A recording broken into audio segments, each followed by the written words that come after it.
નમસ્કાર મિત્રો, સ્વાગત છે તમારું હેલ્થ એજ્યુકેશન યુટ્યુબ ચેનલની અંદર। મિત્રો, સુરત મહાનગરપાલિકા દ્વારા આઈટીઆઈના જુદા જુદા ટ્રેડ માટે એપ્રેન્ટિસ માટે ઓનલાઈન આવેદન મંગાવવામાં આવી રહ્યા છે।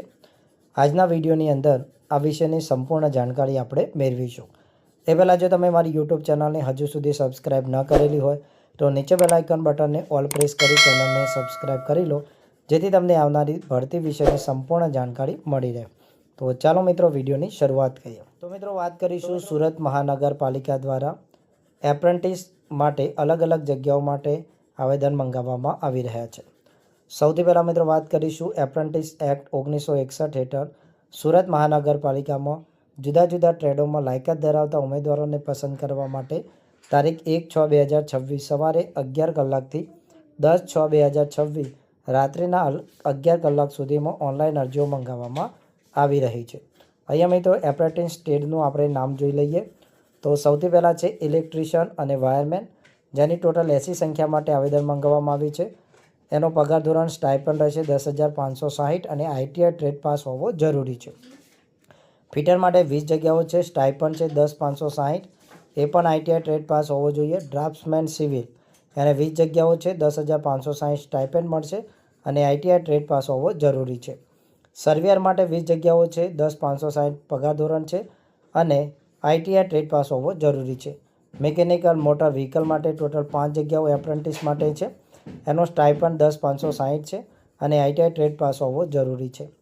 Mechanic refrigeration and air conditioner any total 5 જગ્યાઓ છે, સ્ટાઇપન્ડ એનું પણ 10,560 છે અને આઈટીઆઈ ટ્રેડ પાસ હોવો જરૂરી છે। મિકેનિકલ ડીઝલ એની 10 જગ્યાઓ છે, એનું પણ સ્ટાઇપન્ડ 10,560 અને આઈટીઆઈ ટ્રેડ પાસ હોવો જરૂરી છે।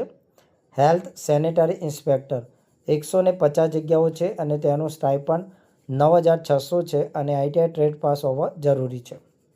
Computer operator and programming assistant એટલે કોપા માટેની 180 સંખ્યા છે, જગ્યાઓ છે, 9,600 સ્ટાઇપન્ડ છે અને આઈટીઆઈ ટ્રેડ પાસ હોવો જરૂરી છે। આગળ મિત્રો વાત કરીએ 10મા નંબરની જે છે મેડિકલ લેબ ટેક પેથોલોજી, જેની 40 જગ્યાઓ 12,300 એનું સ્ટાઇપન્ડ છે। ધોરણ 12 પાસ, કેમેસ્ટ્રી, ફિઝિક્સ, બાયોલોજી વિષય સાથે બીએસસી હોવું કરેલું જરૂરી છે। એકાઉન્ટ આસિસ્ટન્ટ તેની ટોટલ 160 જગ્યા છે, 12,300 એનું સ્ટાઇપન્ડ છે, તેને બીકોમ એમકોમ ઉમેદવારને અગ્રિમતા આપવામાં આવશે। ડોમેસ્ટિક ડેટા એન્ટ્રી ઓપરેટર 2.0 જેની 170 જગ્યા માટે આવેદન મંગાવીશું, 12,300 સ્ટાઇપન્ડ છે, બીએ બીએસસી કરેલો હોવું જરૂરી છે। માઇક્રો ફાઇનાન્સ એક્ઝિક્યુટિવ એની 120 જગ્યાઓ છે, 12,300 સ્ટાઇપન્ડ છે, બીકોમ બીબીએ કરેલો હોવું જરૂરી છે। પીઆર આસિસ્ટન્ટ તેની ટોટલ 20 જગ્યાઓ છે, 12,300 સ્ટાઇપન્ડ છે, માસ communication journalism and mass communication BA journalism and mass communication કરેલું હોય તો મિત્રો આ ટ્રેડ માટે અરજી કરી શકો છો। આમ ટોટલ 14 ટ્રેડ માટે આવેદન મંગાવવામાં આવી રહ્યા છે। ટોટલ કુલ જગ્યાઓ 1,000 જેટલી છે અને એના માટે તમારે આવેદન કરવાના રહેશે। અહીંયા મિત્રો લાયકાત ધરાવતા જે ઉમેદવારો છે તેમને અરજી ફોર્મ ઓનલાઈન ભરવાના રહેશે। એને મિત્રો કોઈપણ સમસ્યા હોય તો અહીંયા નંબર આપેલો છે, એ નંબર ઉપર તમે સંપર્ક કરી શકો છો। અહીંયા કેટલીક સૂચનાઓ છે, એ વાંચી લઈએ। સૌથી પહેલી છે એપ્રેન્ટિસશીપ તાલીમનો સમયગાળો સરકારશ્રીની વેબસાઇટ ઉપર જનરેટ થયેલ કોન્ટ્રાક્ટ મુજબનો રહેશે અને મિત્રો એપ્રેન્ટિસ પૂરી થયા બાદ તેમને છૂટા ગણવામાં આવશે, એટલે કે કાયમી ભરતી નથી। સુરત મહાનગરપાલિકામાં એપ્રેન્ટિસ તરીકે અરજી કરતા પહેલાં દરેક ઉમેદવારોએ મિત્રો જે ભારત સરકારની એપ્રેન્ટિસશીપ ઇન્ડિયા ગવર્મેન્ટ.in પોર્ટલ છે એના ઉપર એપ્રેન્ટિસ તરીકે રજિસ્ટ્રેશન કરી એપ્રેન્ટિસ પ્રોફાઇલની વિગતમાં ફરજિયાત કેવાયસી અપડેટ કરવાનું રહેશે। આટલું મિત્રો તમે કરશો ત્યારબાદ જ તમે સુરત મહાનગરપાલિકાની જે વેબસાઇટ છે એના ઉપર તમે ઓનલાઈન રિક્રુટમેન્ટ ઉપર જઈ અને ફોર્મ ભરી શકશો। અહીંયા મિત્રો ઓનલાઈન ફોર્મ કઈ રીતના ભરવું તેમજ એપ્રેન્ટિસશીપ ઇન્ડિયા ગવર્મેન્ટ પોર્ટલ ઉપર એપ્રેન્ટિસ તરીકે રજિસ્ટ્રેશન કઈ રીતના કરવું તેનો નેક્સ્ટ વિડીયો આપણે બનાવીશું, તેમજ હેલ્થ એજ્યુકેશન યુટ્યુબ ચેનલ ઉપર તેનો વિડીયો પણ બનાવેલો છે, એ તમે જોઈ શકો છો। ઉમેદવારની જે ઉંમર છે 18 વર્ષથી ઓછી અને 34 વર્ષ કરતાં વધારે ન હોવી જોઈએ। જે તે ટ્રેડની જરૂરી લાયકાત મુજબ જ એક કરતાં વધુ ટ્રેડમાં અરજી કરી શકાશે નહીં।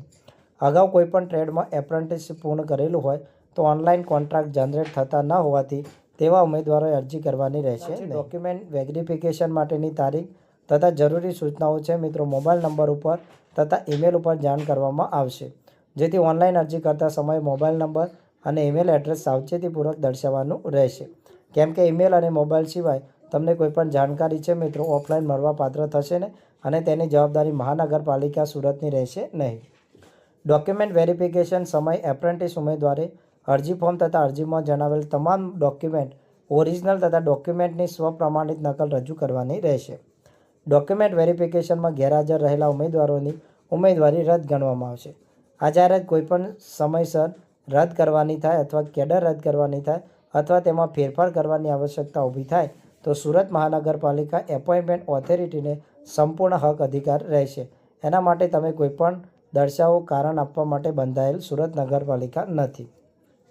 લાયક ઉમેદવારના અરજી ફોર્મ તથા પ્રમાણપત્રોની ચકાસણી દરમિયાન કોઈ ઉમેદવાર એપ્રેન્ટિસ એક્ટ તથા જાહેરાતોની જોગવાઈ મુજબ લાયકાત ધરાવતા ન હોવાનું માલુમ પડશે અથવા જરૂરી પ્રમાણપત્રોની ઉણપ રહેશે અથવા અસલ પ્રમાણપત્રો સાથે વિસંગતતા જણાશે તો તેની ઉમેદવારી કોઈપણ તબક્કે રદ ગણવામાં આવશે.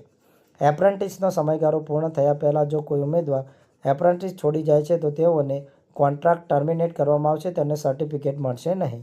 એપ્રેન્ટિસોને મળવાપાત્ર સ્ટાઇપેન્ડ સરકારશ્રીના વખત નીતિ નિયમો છે એના આધારે મળવાપાત્ર રહેશે. તો મિત્રો આપણે વિડીયોની અંદર આપણે વાત કરી કે સુરત મહાનગરપાલિકા માટે જુદા જુદા 14 જગ્યાઓ માટે 1000 જગ્યાઓ છે. એની એપ્રેન્ટિસ માટે ઓનલાઈન અરજી મંગાવવામાં આવે છે અને તેની તારીખ 1/6/2026થી 10/6/2026 સુધી તમે ઓનલાઈન અરજી કરી શકો છો. આઈ હોપ કે તમને આ વિડીયો ખૂબ જ ઉપયોગી થયો હશે. ઉપયોગી વિડીયો થયો હોય તો તમારા બીજા મિત્રો સાથે આ વિડીયોને વધુમાં વધુ શેર કરો અને હેલ્થ એજ્યુકેશન યુટ્યુબ ચેનલ પર તમે નવા હો તો ચેનલને ઓલ બટન ઉપર ટિક કરી અને સબસ્ક્રાઈબ કરવાનું ભૂલશો નહીં.